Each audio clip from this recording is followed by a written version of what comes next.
Bien écoutez, la situation est toujours très chaotique dans Paris puisque des groupes de gilets jaunes continuent soit d'affronter les forces de l'ordre, soit de mener des actes de vandalisme dans plusieurs quartiers de la capitale, au-delà de la zone Arc de Triomphe Champs-Élysées où depuis plus de 10 heures maintenant des échauffourées ont lieu. Des rassemblements ont eu lieu à Bastille et à Saint-Lazare et des groupes très mobiles ont attaqué banques et magasins dans plusieurs rues du centre-ville, mais aussi l'ancien siège de la Bourse. Les Galeries Lafayette et le Printemps, ces grands magasins, ont été évacués par précaution alors que des véhicules ont été incendiés.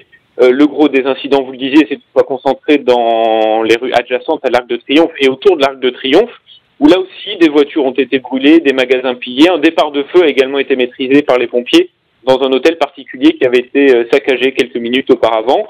Et puis, le côté bilan, le cap des 200 arrestations est donc atteint et l'on dénombre au moins 90 blessés, dont une quinzaine de membres des forces de l'ordre. Situation très tendue, donc, alors que la nuit est tombée il y a un peu plus de 2 heures à Paris. Une bonne partie des quelques 5 à 10 000 gilets jaunes, les chiffres ne sont pas très précis et qui étaient présents dans la capitale, sont rentrés chez eux.